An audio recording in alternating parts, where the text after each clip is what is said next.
E hoje nós vamos tratar sobre a fala do ex-deputado Eduardo Bolsonaro, que fez com que o ministro do STF, Alexandre de Moraes, cobrasse as explicações da defesa do ex-presidente.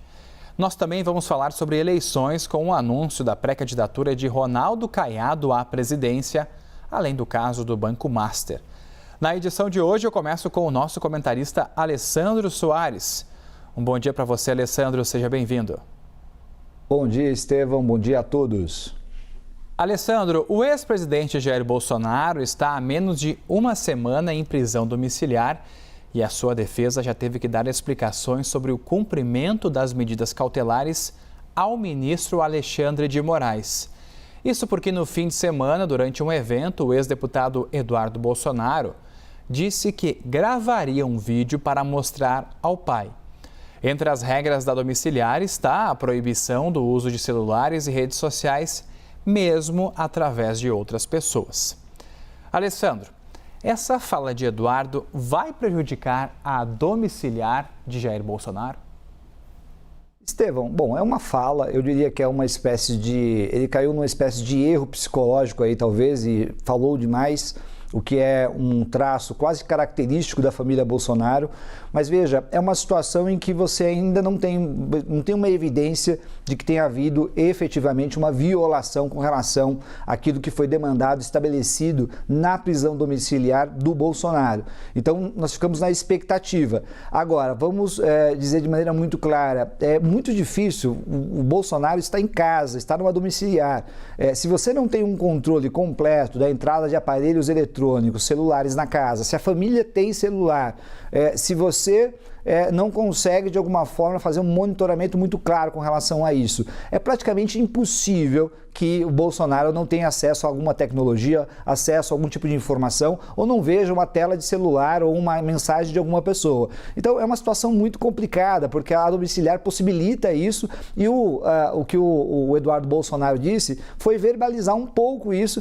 Talvez isso fosse mostrado lá na frente, talvez já estejam trocando algum tipo de mensagem, mas você não tem evidência clara. Portanto, para que o ministro Alexandre de Moraes possa tomar uma decisão mais clara com relação ao caso, ele precisa ter uma evidência. Mas o que isso mostra também para a gente? Mostra que a preocupação do ministro Alexandre de Moraes na decisão da domiciliar tem algum sentido. Porque veja, qual é a preocupação fundamental? A preocupação é você ter uma situação em que você não tem exatamente um direito a essa domiciliar e você força essa domiciliar, e aí nós temos que verificar que houve uma pressão política para que Jair Bolsonaro pudesse ficar em prisão domiciliar, e ao mesmo tempo você tem esse risco político. Nós estamos num momento político no Brasil, de acirramento político no Brasil e no mundo, que requer uma atenção muito especial. E a família Bolsonaro está no centro dessa atenção, porque nós estamos falando de uma família que lidera um bloco, político de extrema direita e com um verniz muito claramente antidemocrático.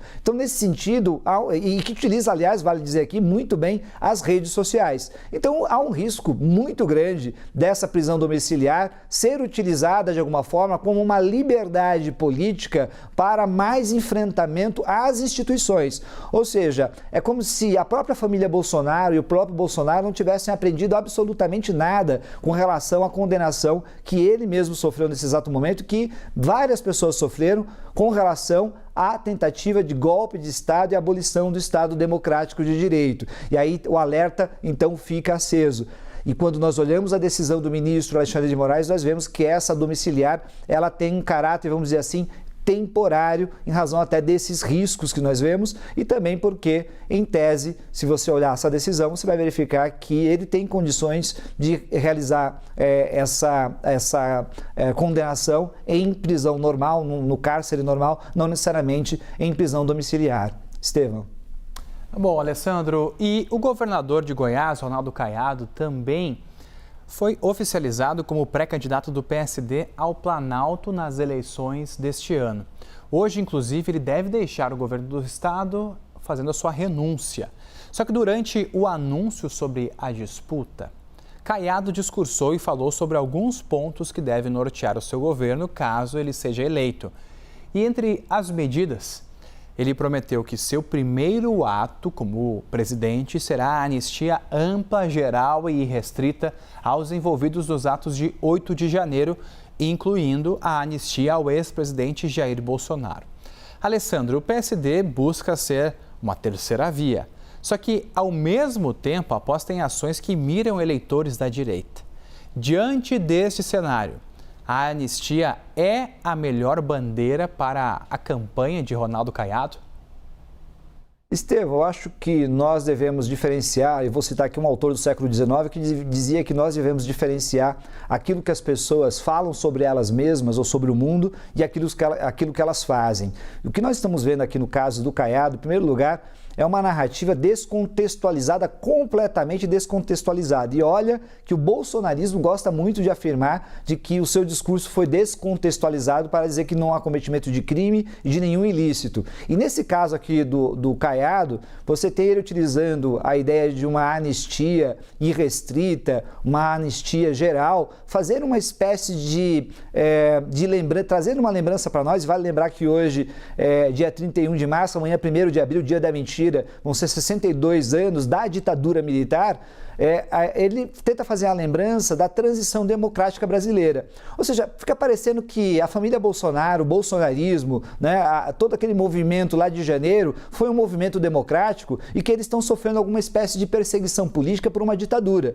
Sendo que, na verdade, o que nós temos foi uma tentativa de golpe de Estado para anular a democracia brasileira. Então tem uma inversão na narrativa do Caiado. Aliás, a gente poderia dizer que tem várias inversões aí e que são, vamos dizer assim, uma estratégia tipicamente bolsonarista. Ou seja, o Bolsonaro sempre joga com essa ideia, sempre jogou quando esteve na presidência, com a ideia de que ele estaria dentro das 4 linhas, né, do jogo democrático, das 4 linhas da Constituição. Mas ele sempre ia apagando essa linha e colocando ela um pouco mais à frente, ou seja, sempre violando o texto constitucional. Então, a primeira observação que eu faria é essa com relação ao discurso do Caiado. Com relação já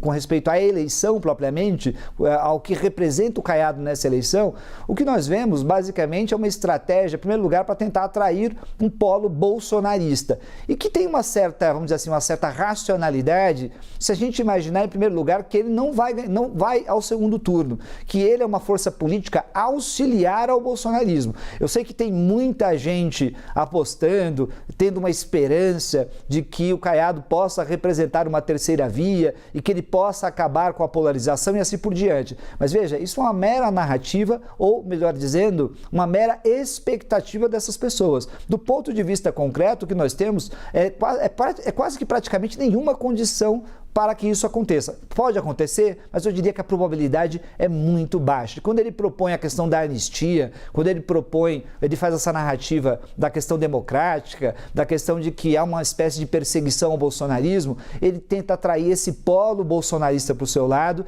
para o quê? Para levar a um segundo turno, se for o caso, para haver uma negociação, porque essa é uma estratégia também tipicamente de centrão. A gente pode ver aí o PSD e o Kassab para barganhar espaço de poder num segundo momento, no segundo turno das eleições presidenciais. Estevão.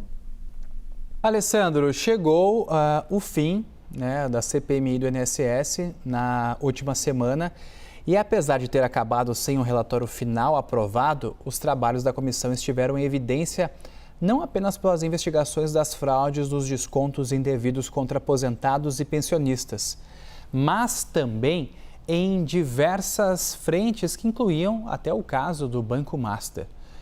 Com o fim dos trabalhos parlamentares, acredita-se que a criação da CPI para apurar as fraudes bancárias da instituição de Daniel Vorcaro pode acabar sendo favorecida agora no futuro. Alessandro, para você, o fim da CPMI do INSS dá força para abrir a CPI do Banco Master?